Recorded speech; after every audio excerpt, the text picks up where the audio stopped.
Perjalanan kedai kopi Nusantara ini persiapan hanya sebulan. 2015 Oktober sampai November 2015 persiapan kita itu hanya sebulan. Ya termasuk ekstrim sekali. Makanya kita banyak masuk ke lubang, masuk jatuh ke lubang. Tapi dari situ kita bisa belajar. Awal mulanya itu tuh kita brand image adalah kedai kopi lokal ya. Untuk membangun, ingin sukseskan para petani kopi lokal lah ya. Di kopi lokal itu maksudnya ada Arabica, Robusta, dan Liberica. Nah, kita ngebangun di sini adalah ada Arabica dan Robusta. Nah, kita memperkenalkan produk itu. Dan masyarakat di sini pun suka dengan Arabica, terutama dengan metode brewingnya seperti ada dulu kita ada menu French press, ada V60, Japanese, dan ada namanya Aeropress. Waktu ngopi yang baik itu jam 9, jam 12, dan jam 4 sore.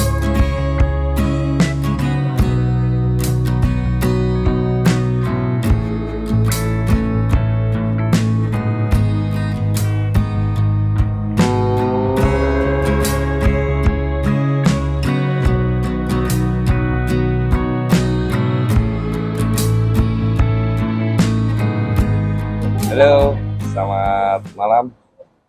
Perkenalkan, nama saya Rangga Gunaja Prasetya. Saya selaku pemilik kedai kopi Nusantara bersama adik saya, Bobby Esradi Pusaka.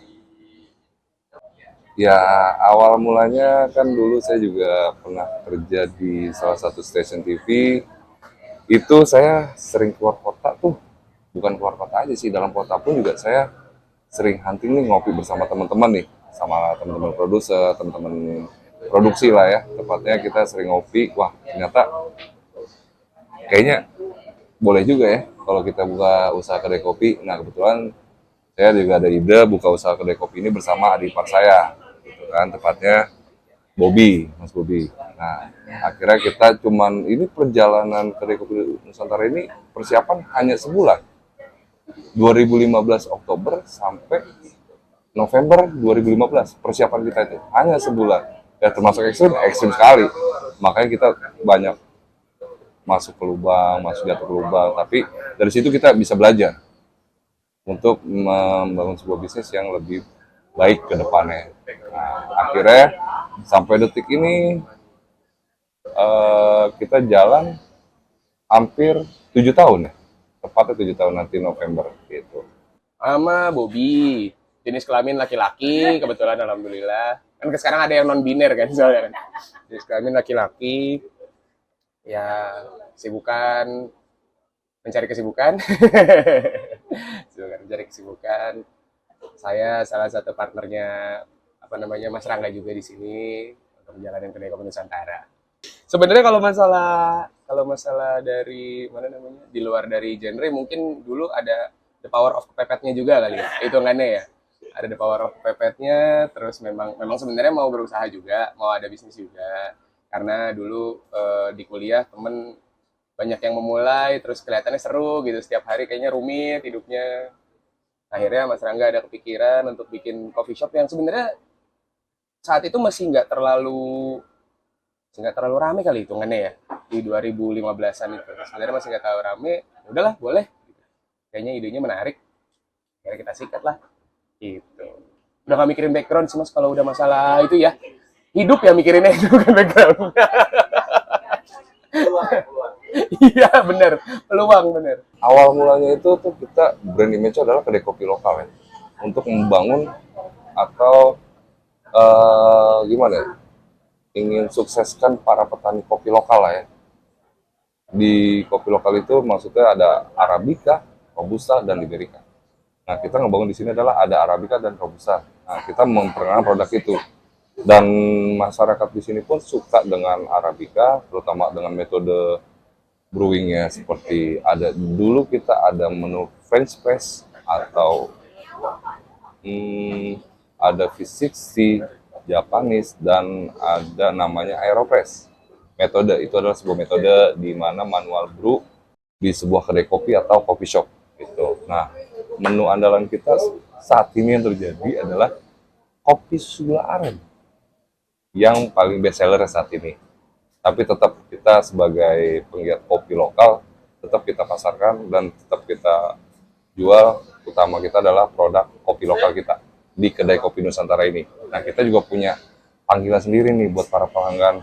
Diri kita adalah panggilan Kopnus, Kopi Nusantara. Makanya jadi di sini ada beberapa loyal customer kita, seperti ada salah satu bank swasta di Tangerang Selatan ini dan salah satu perusahaan obat di sebelah sini. Makanya mereka bilang, yuk kita ngopi Kopnus, itu jadi suatu kebanggaan buat kita sendiri sih. Nah, akhirnya di sini terciptalah sebuah keluarga gitu ya. Kita nggak mau jadi kayak sebuah pelanggan yang lo hanya sekedar jual beli udah, nggak ada interaksi lain gitu sih.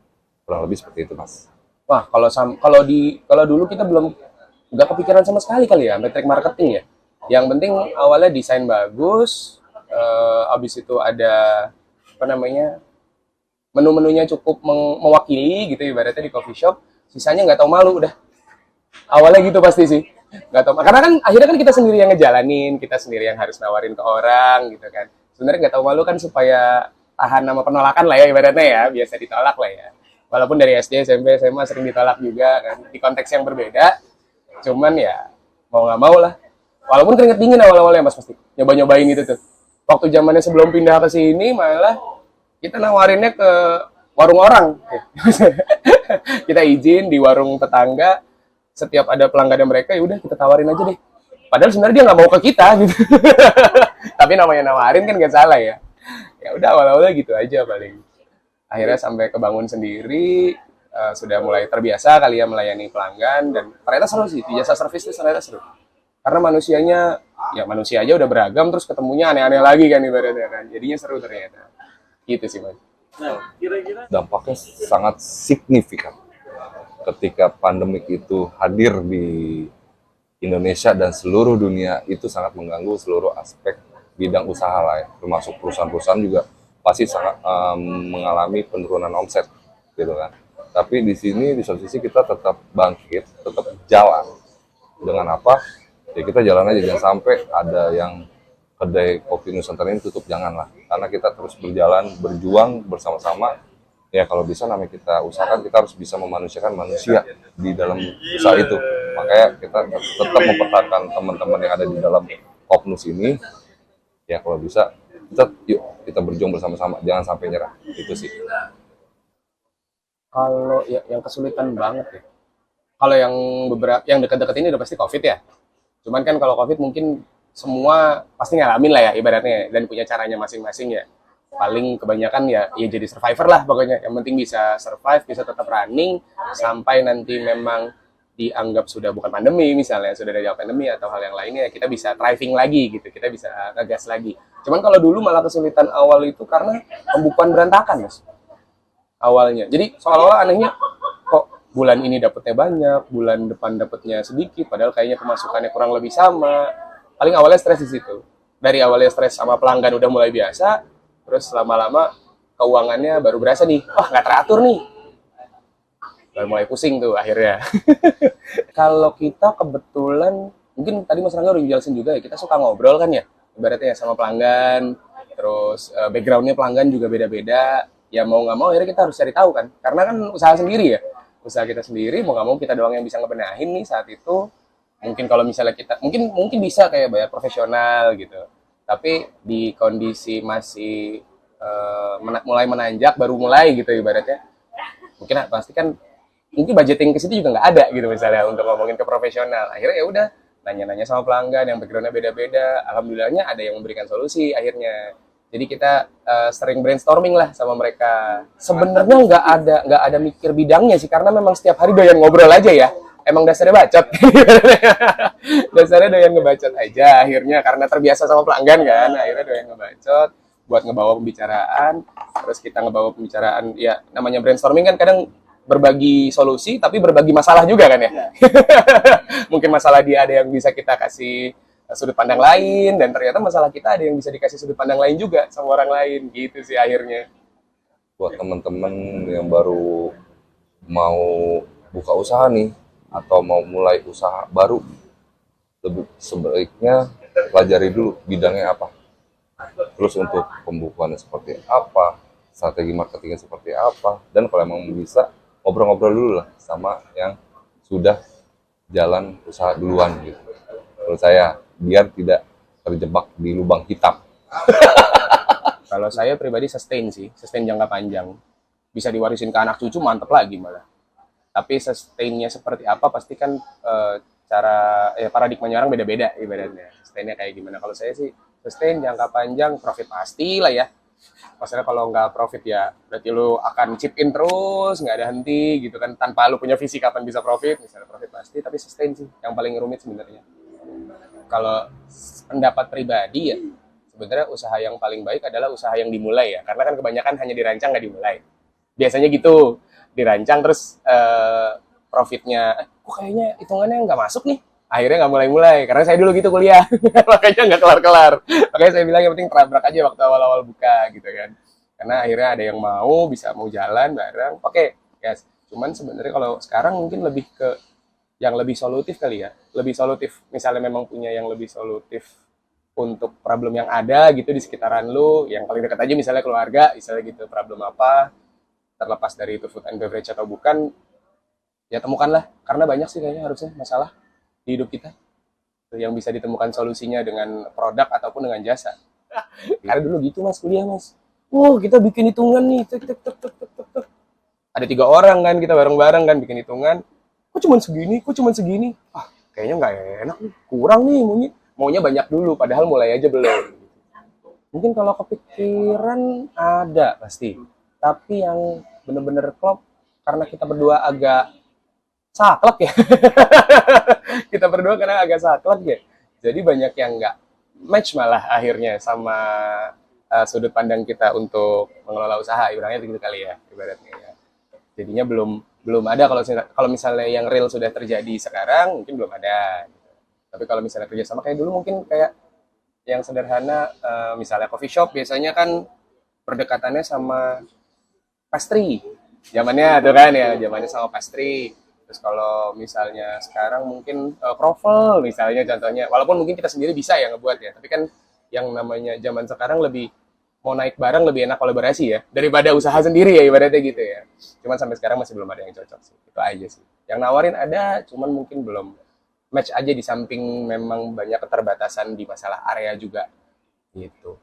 Barang kita sendiri aja banyak banget mas.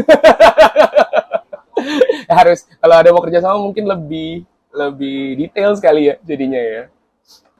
Kalau sampai ke franchise mungkin belum ya mas ya kalau sampai ke franchise. Tapi kalau misalnya ada pengen buka cabang gitu sudah pasti ada lah ya. Normally ada begitu. Normalinya ada.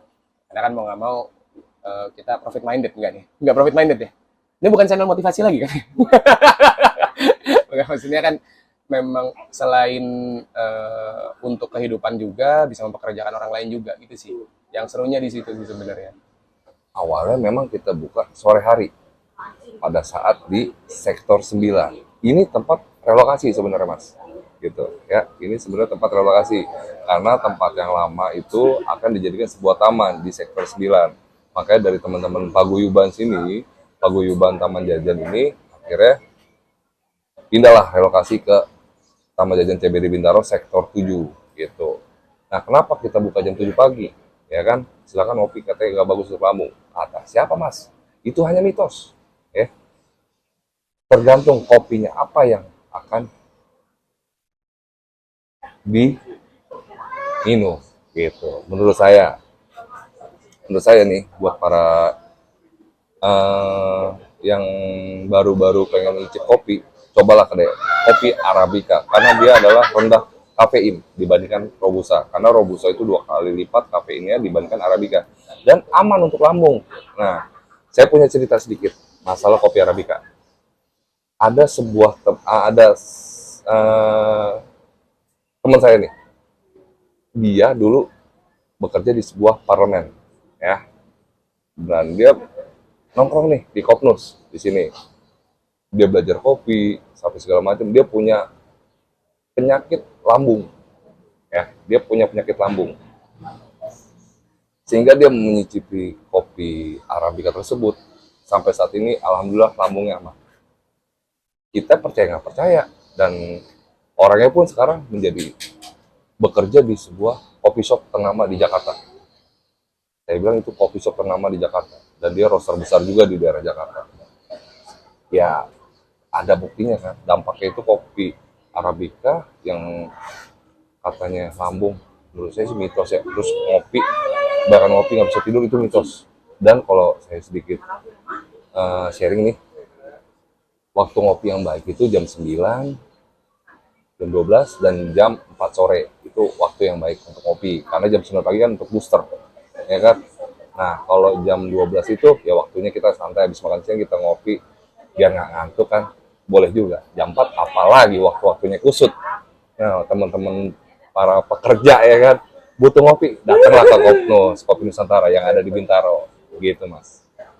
Buat para pecinta kopi nih, ya, yang sedang nonton, kalau pada pengen ngopi, khususnya area Bintaro, boleh datang ke kedai Kopi Nusantara yang berletak atau berlokasi di Taman Jajan CBD Bintaro, Tenan Utara 3, pas pintu masuk sebelah kiri nomor 2. Untuk jam operasional